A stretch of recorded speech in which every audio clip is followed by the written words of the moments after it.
Hey guys, Ash here from C4E Tech and welcome to part 3 of a top 20 app that you should have on your Galaxy Note 4.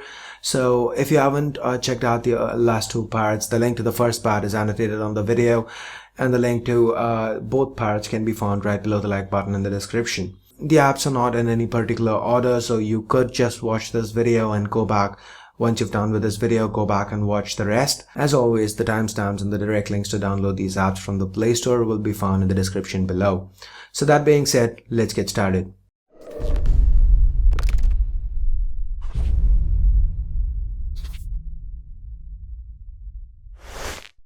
So the next app on the list is Gplayer. So this is a video player, a media player. So, okay, let's just play some video. Okay, this is my Galaxy Alpha review. As always, let's start with the built-in design. From the front, the Alpha looks like any other Galaxy device out there. Not a lot different here. Alright, so we've got to the back, there are a few full screen changes. mode. The flash and the heart rate monitor, and off to the left, the camera is a 12 megapixel You shooter. can change the brightness, you can change the volume. And again, this is nothing unique. We've seen this before. So as a matter of fact, Samsung's own default player, the stock player on the Note 4 has the same functionality. So what is different about the Gplayer? Why do I recommend that? The reason why I have this on my phone, the reason why I like using it isn't just not the pop-up player. Yeah, there are some advantages with the pop-up player over Samsung stock player as well. So say for example, you can just tap, just wait for this to go. Yeah. And you can also resize. Again, can be done with the Samsung player as well. But you can also adjust brightness from here and volume. Okay, that's a decent feature, but that doesn't make this a must-have. What really makes this a must-have, in my honest opinion, is the fact that you can go onto YouTube,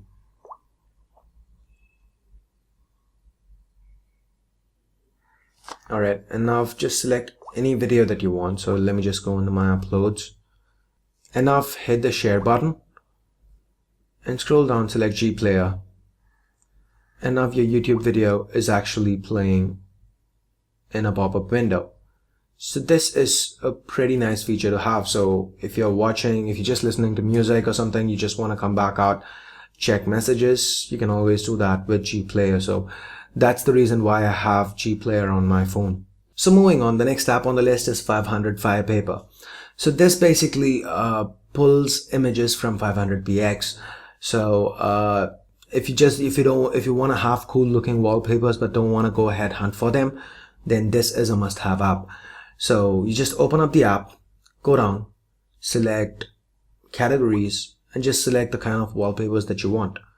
Alright, once you've set that, again, you have a not safe for work option as well. So you can adjust the brightness. Say if you want all your wallpapers dimmed right down, you can change that. And again, add a blur effect if you wanted to, or oversaturate effect, parallax effect. You've got quite a few options. So once you've just gone ahead, set everything that you want to, just go back out. The first time you run the app, you get this option by default. Otherwise, just go into wallpapers and scroll, select 500 Firepaper and hit set as wallpaper. So now your wallpapers will keep getting changed automatically, and the option to do that will also, yeah, the update interval can also be set right from here. So I've got it to 6 hours because these are all high quality wallpapers. So if you are on a if your carrier's data plan, the one you're using, doesn't have a lot of data, or if you're actually paying for it, I'd suggest leaving it at 6-12 hours. But if you are on Wi-Fi for the most time, you could even leave it at 30 seconds or every screen off or every home display. So that's 500 Firepaper for you. So the next app on the list is Android Device Manager. So say for example, you've got a couple of phones or another tablet or something, and you've just misplaced it somewhere in your house. Scenario number 1. You can just open this up and select any other device that you've signed into with your Google account. It's gonna get listed over here. So right now, this is my other Galaxy Note 4, the Snapdragon variant. So I'm just gonna hit ring, as long as it's connected to a network. There you go. So, or in case you've lost the device, you could lock it change your password and so on, and you could also erase it, remotely wipe it. Additionally, you can also track where your phone is. So alright, just give me a moment. As long as location services is turned on the other device, you should be able to track it. So let's see.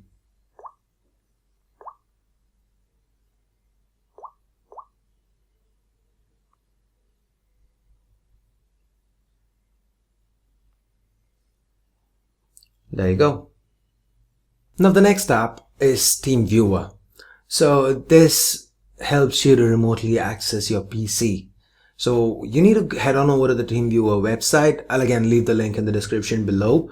So from there you can download the TeamViewer software that's free and install it on your PC. So once you've done that, you will have a ID that's given to you. Enter it on your phone, hit done, and you'd be asked for your password as well. So my password is 2462. It changes each time.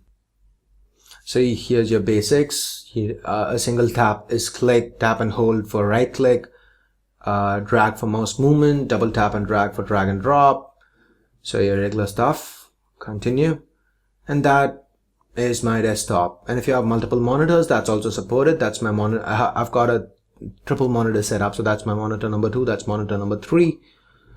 So you can just, that's the mouse pointer. You can move around, switch. So go to other tabs. You can basically just access your phone. So say for example, tap and hold, right click. And you also get some options like the quality, detection, the resolution. In case you're on a weak connection, you can change the quality to optimize speed and downscale the resolution as well, remove the wallpaper. So quite a few options. It's a very handy app to have. Next up, we get to AirDroid, and this time around you don't have to install anything on your PC. You just head on over to web.airdroid.com. Again, I'll leave the link in the description.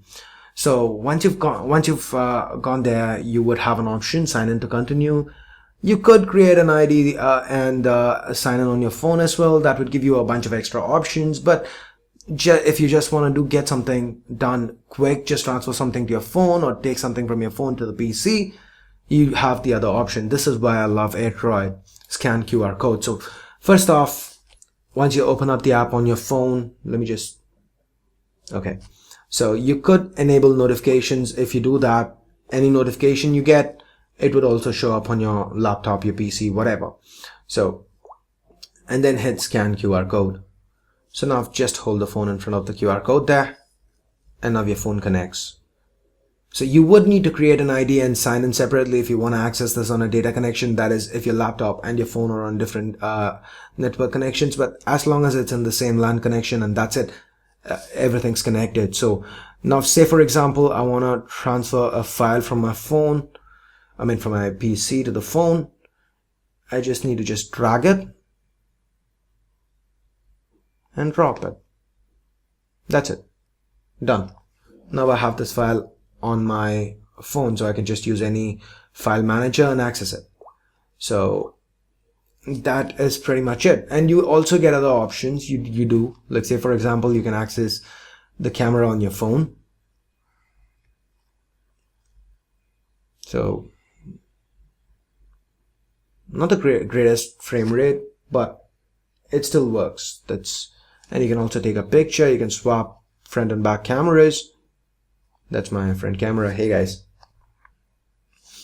So then again, you can also use this to locate your phone. You've got a find phone option, but then again, you need to create an account for that. And you can access the photos on your phone, and you can directly import it to your PC from here. So say for example, let's take this photo, and I want to import it. Just hit this and you can just import it, and there you go. So again, screenshot options, file browser. It's all there. There's a lot of functionality. It's basically just accessing your phone without any cables. Just accessing your phone. I honestly feel this should be a built-in feature. Android should be providing this as a stock option, but sadly they don't, and we need to resort to a third-party application, and AirDroid does it best. So that's pretty much it, guys. Hope you liked the video. If you did, please do give this video a thumbs up, and for more videos like this, do stay subscribed. So anyway, that's pretty much it. Thanks a lot for watching. I'll catch you guys in the next part. Till then, this is Ash here from C4E Tech signing off. You guys have a great day. Bye bye now.